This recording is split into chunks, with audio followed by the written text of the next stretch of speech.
In today's video, I am going to teach you how to create and use polar arrays in AutoCAD. A polar array is a fast way to copy one or more objects around a center point. Perfect for bolt circles, radial patterns, or anything that needs to repeat in a circular layout.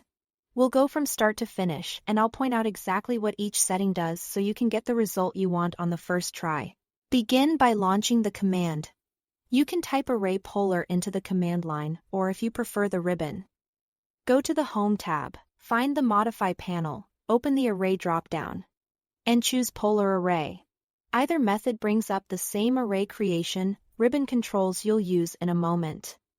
Next, select the object or objects you want to repeat. Click each one you want included. Then press Enter to confirm. It's a good idea to zoom in slightly and make sure you've selected everything you need, especially if the object is made up of multiple parts. Now specify the center point.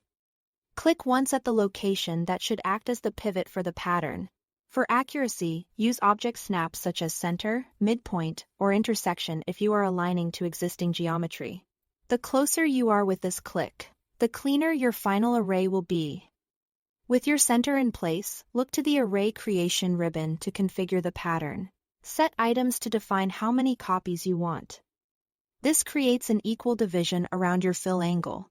The fill angle controls how far around the circle the copies spread. Use 360 for a full ring, or enter a smaller angle if you want a partial arc. Rows let you create additional concentric rings.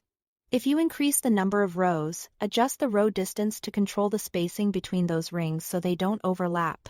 Pay close attention to rotate items.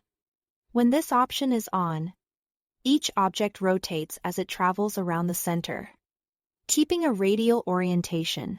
When it's off, each copy keeps the original orientation, which is useful for elements that should all face the same direction. As you tweak these settings, watch the live preview update so you can immediately see how your choices affect the layout. When everything looks right, click Close Array on the ribbon to finish. Your polar array is now placed, matching the item count, angle, rows, spacing, and orientation you set. That's it. Thanks for watching.